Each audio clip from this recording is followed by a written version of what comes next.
적폐가 MBC 마이크를 잡았다. 야 이거 좋다 이거.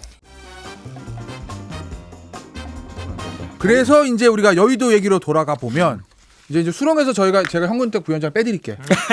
아 끝났다. 끝났어 어려운 거. 이제 쉬운 거. 우리 현 대변인 현 부위원장님한테는 쉬운 거. 알로 많은 거. 황교안과 나경원. 아니 우리 예전에 그런 얘기 있었잖아요.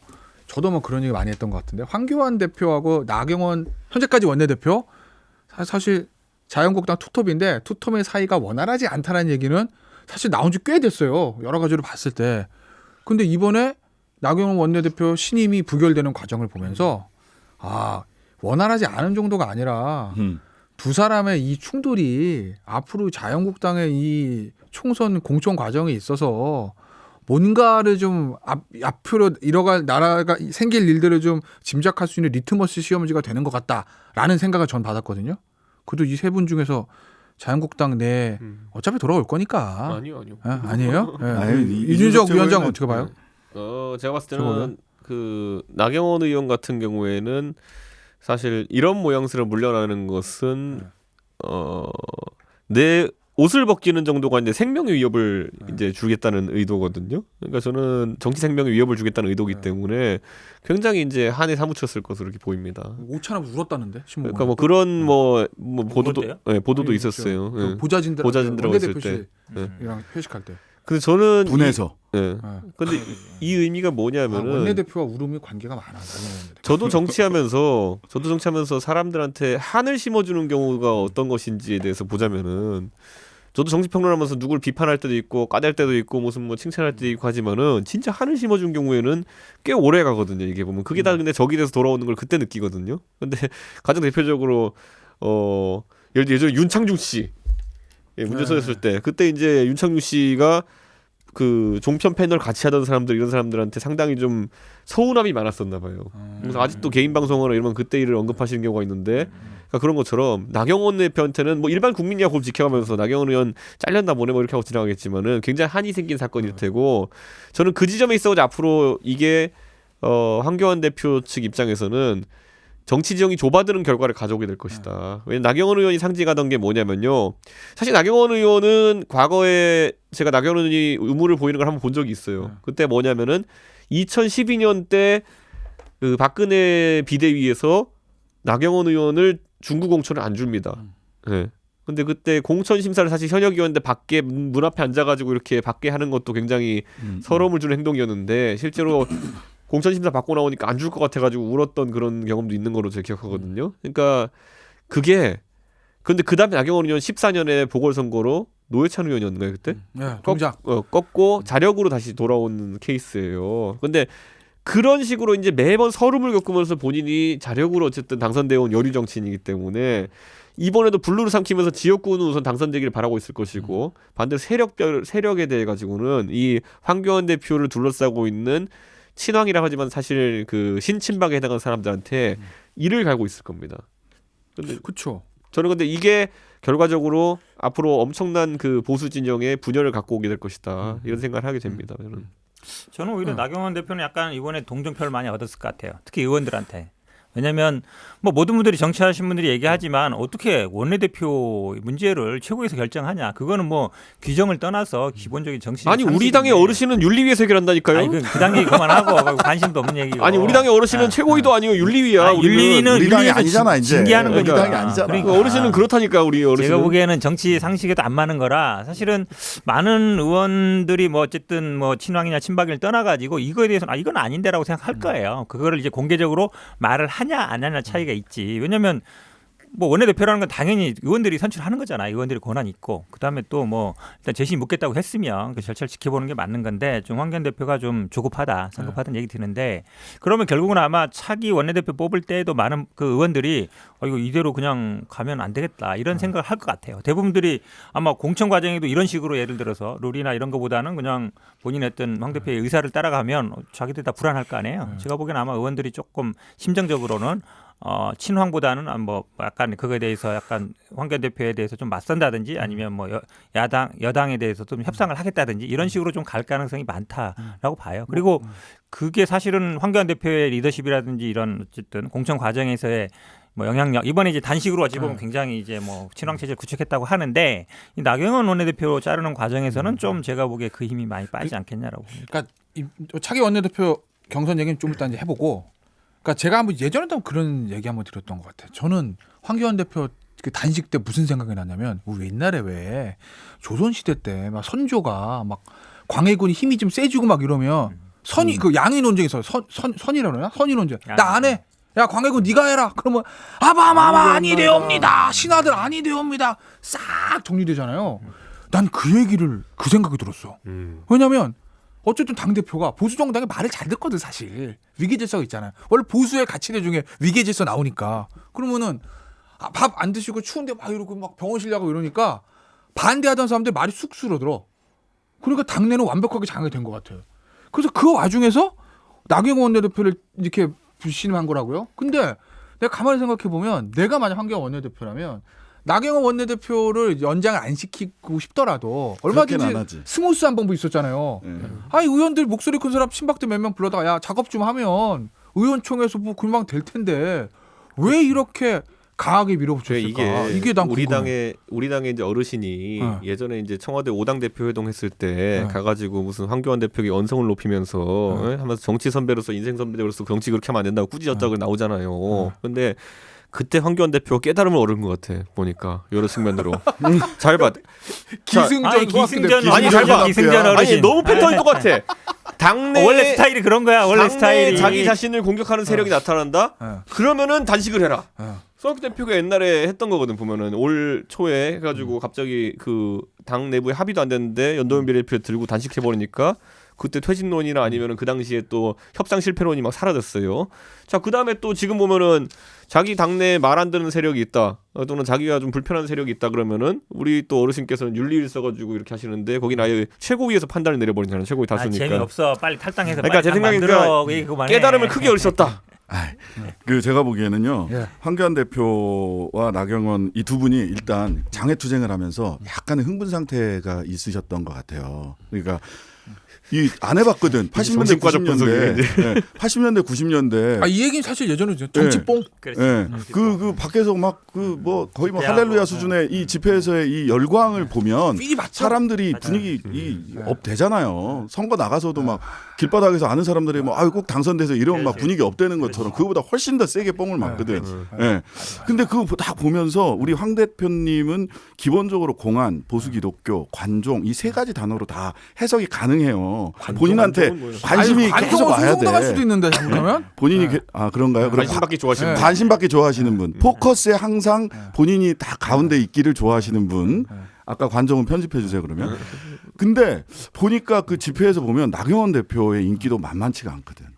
그렇죠. 장난 아닙니다. 나경원 원내대표의 인기와 이 딱 봤을 때 그 우리 홍준표 대표는 바깥으로 당 바깥으로 나가 있고 당원이긴 하지만 유일하게 본인의 리더십에 도전할 수 있거나 또는 차기에 어차피 뭐 대통령 선거를 염두에 두고 있는 거니까 이때 굉장히 강력한 다크호스가 될 수 있지 않을까라고 하는 생각을 내내 해오셨던 것 같아요. 내내 해오셨다가 이번 기회에 이제 단식도 해서 힘도 좀 받았고 하니까 또 12월 10일 날 임기도 끝나고 하니까 그런 방법을 선택했는데 지나치게 거칠었죠. 아까 말씀하신 대로 다른 방법이 있었을 건데 그냥 바로 그냥 내가 최고위원회 그 주재하니까 그냥 그 자리에서 그냥 날리는 방식을 선택을 한 거죠. 저도 심 해석에 거의 동의해요. 왜냐하면 그 단식장 가보면 알겠지만 그 단식장하고 그 정광훈 목사 이 트럭이 사이가 별거 한 20m밖에 안 돼요. 그러니까 그 옆에서 막 구호 외치고 와가지고 뭐 대표님 뭐 해주세요 뭐 이러면서 그러다 또 시간 되면 마이크 잡고 그러니까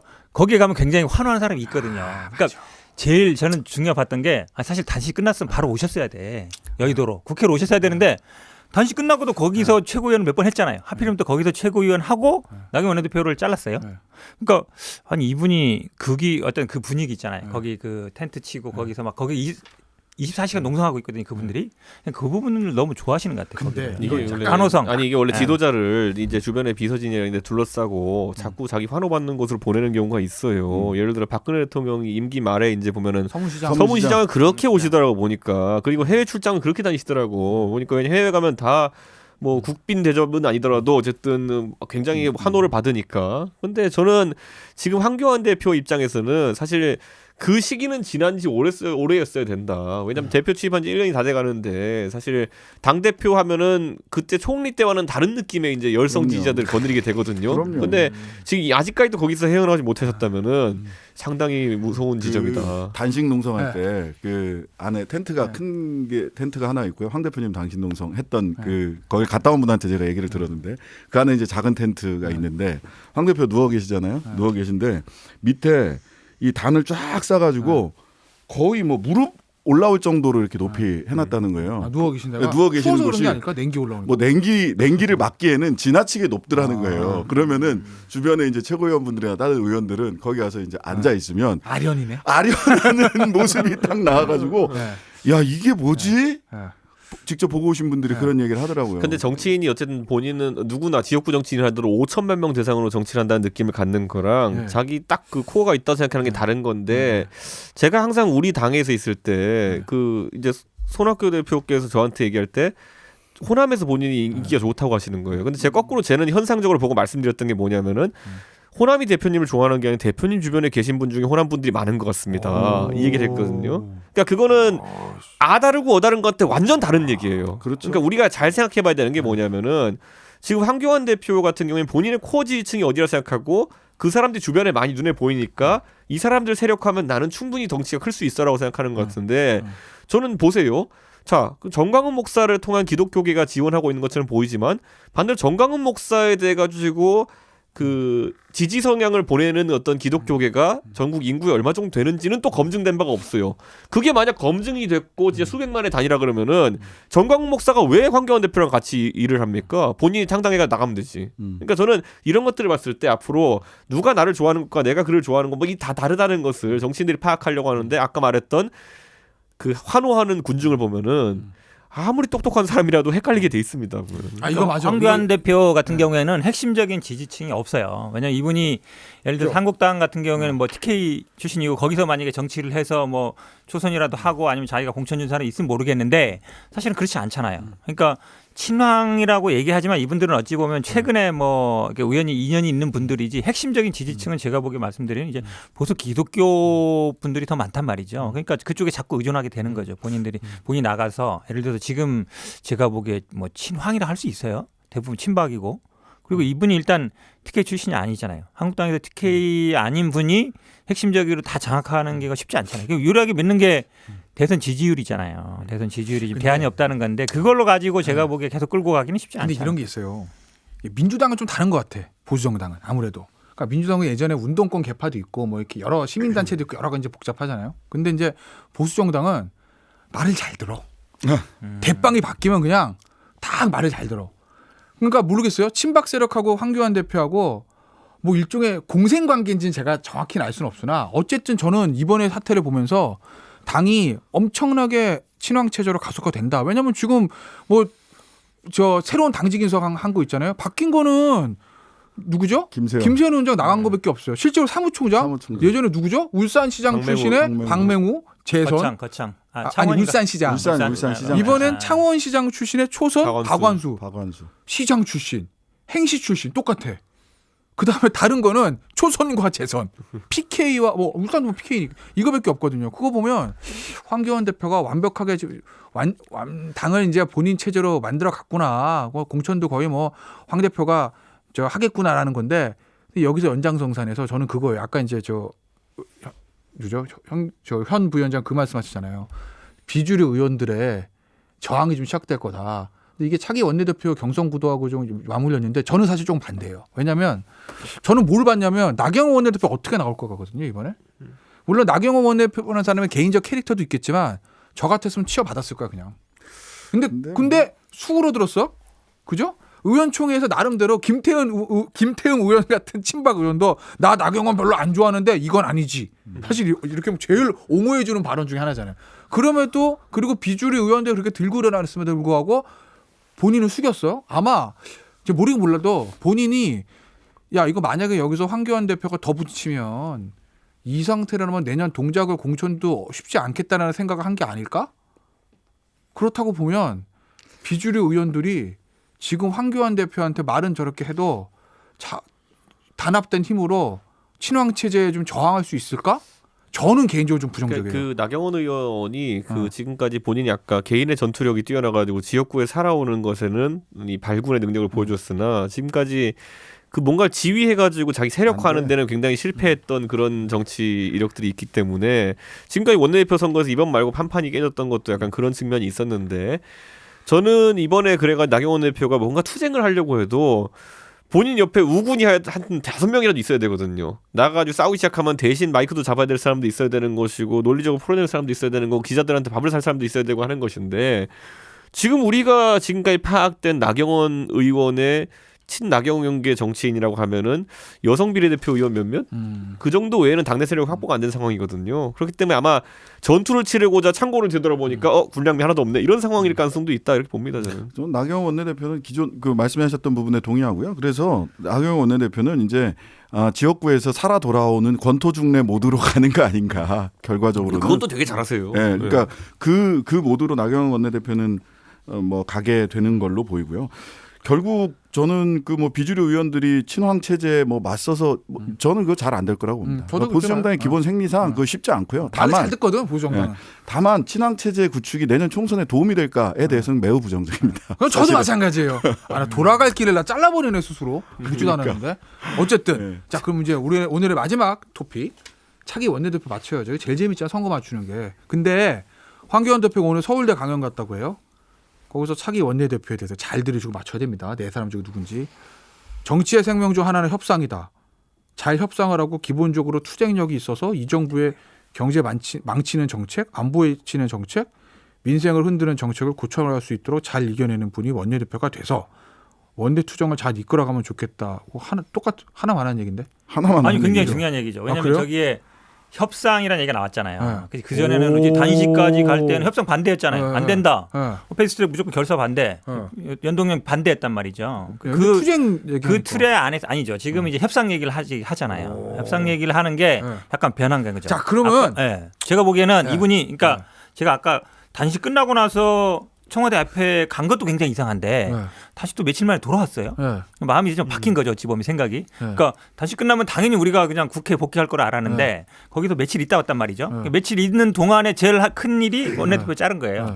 그 다음에 이제 돌아왔으면 제가 보기에 시그널이 네. 결국은 약간 협상 쪽으로 가는 게 아닌가. 아, 이건 제가 보기에 그러니까 협상을 희망사항인데? 하겠다는 사람들한테 원내대표에 좀 힘을 실어주는 거예요. 사실은. 희망사항인데. 그게 아니라 그냥 민주당에서 전화 온 거 아닐까요? 아마 신 변호사님 들으면 까무라치시겠지만은 민주당에서 전화 와가지고 우리 정의당 버릴 테니까 니네 선거법은 적당히 우리가 유리한 쪽으로 같이 야합하고 그냥 공수처는 간판만 걸고 그냥 그 좀 약화시켜서 통과시키자 청와대 관심 사안이니까라고 홍준표 대표가 했던 말 그대로 한 거 아닐까요? 이게 민주당에서? 저는 그랬을 가능성도 있다고 봐요. 그렇죠. 그러니까 제가 말했잖아요. 정의당 그럼 뭐야 이게 지역구가 3대1로 비례대표 안 아니 되고? 아니야.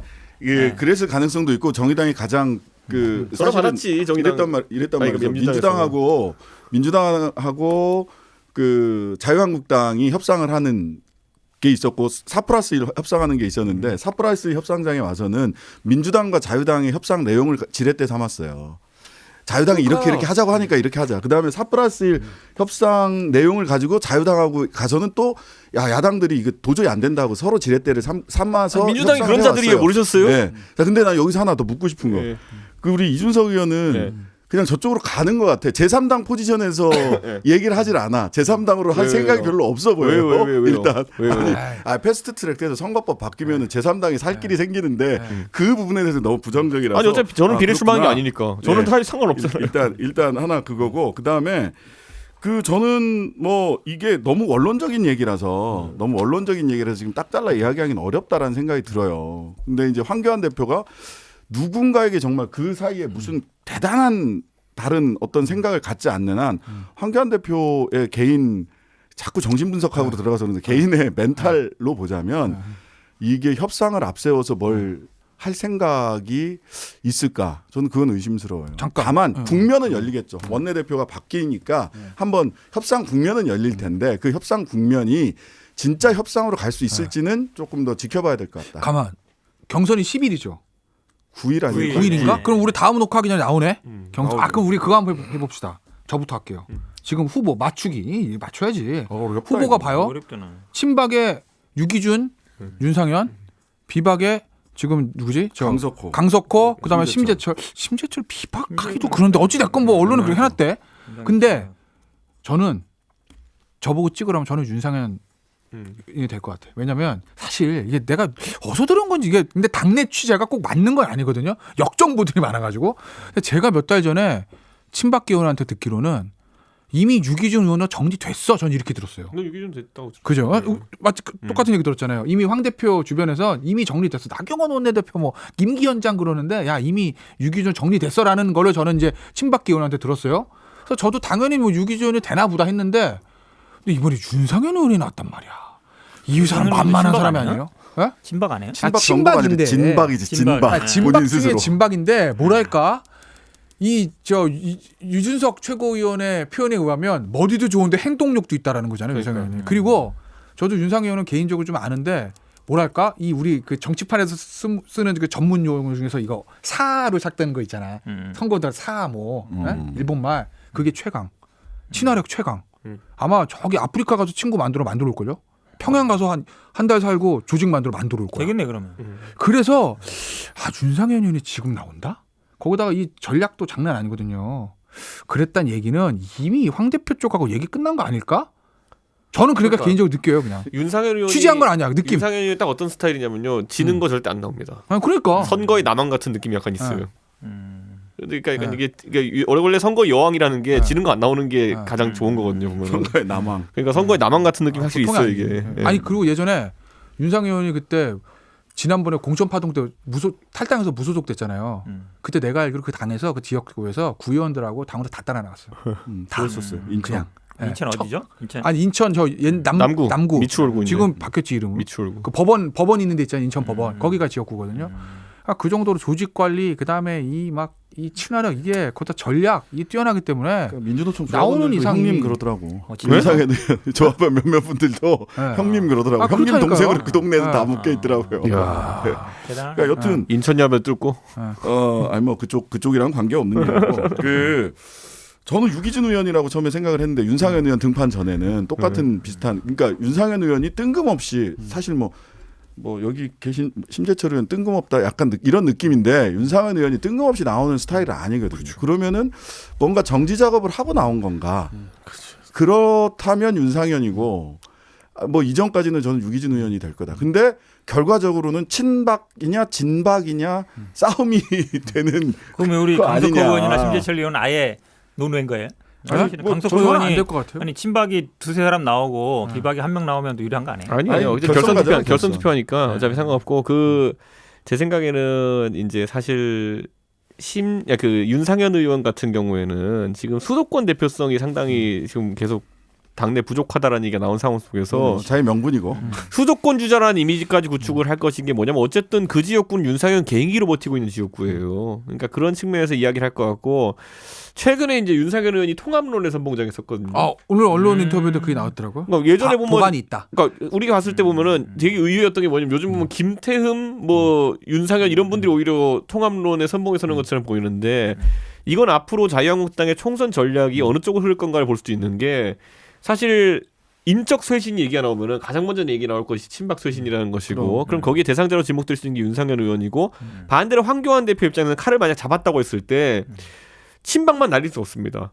그럼 비박을 동시에 날려야 되는데 그 대표적인 주자가 예를 들어 김무성 대표를 위시한 그 세력이거든요.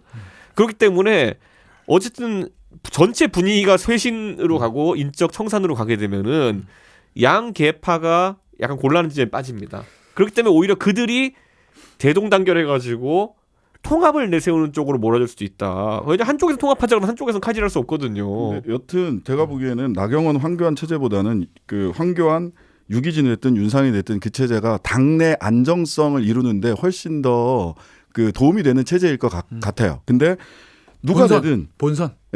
누가 되든 도로 친박당이라는 이 그 국민들의 이 시각을 그거를 극복하기는 쉽지 않아요. 그러면 윤상현 되면은 들어갈 거예요? 아니 몰라. 우린 협상을 지금 하지 않고 아니 뭐 있으니까. 통합파가 아니 된다면 들어가려고 선거법 얘기 나온 걸 딱 보면 아니 선거법에 저는 약간 제가 내가 보기엔 갑니다. 윤상현이 됐으면 좋겠다는 희망사항을 얘기하는 것 같아. 아니에요. 그럼 나 또 저 노원 가서 유서차 올라가야 되네. 아니야. 우리는 지금 통합 협상하지 않고 있기 때문에 전혀 아니고 네. 제가 여기서 새누리당이 그런데 한나라당이 옛날에 이게 있어요. 당 대표보다 원내 대표가 정치 DNA가 좋으면 당이 어떤 꼴이 나느냐라는 걸 봤을 때가 예전에 안상수 대표, 홍준표 원내대표 조합이었어요.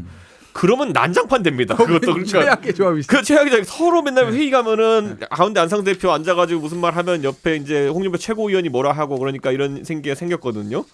근데 이게 제 생각에는 그러니까 항상 정치 DNA가 제일 높은 사람이 당을 장악하고 있어야 되는데 저는 윤상현 그다음에 그 황교안 조합이라는 거는 급속하게 당이 윤상현 체제로 흘러갈 수 있다라는 생각도 하기 때문에 저는 그 변수는 지켜봐야 된다. 이렇게 본 게 왜냐면 아까 언급했지만 윤상현 의원이 전략가로서는 제가 봤을 때는 행동력도 있는 몇 안 되는 사람이거든요. 그러니까 저는 그거는 뭐 다른 전략가로 친박에 내세우는 분이 김재원 의원이 있는데 김재원 의원은 전략은 뛰어나지만 그 아까 말했듯이 뭐 말만 하면 다음날 조직 만들고 이런 행동력은 약간 부족하다는 평가를 받거든요. 그렇기 때문에 앞으로 이게 그렇게 되면 솔직히 황교안 대표에 비해서 못할 게 없는 사람이 원내대표직을 득하게 되면 어떻게 되느냐.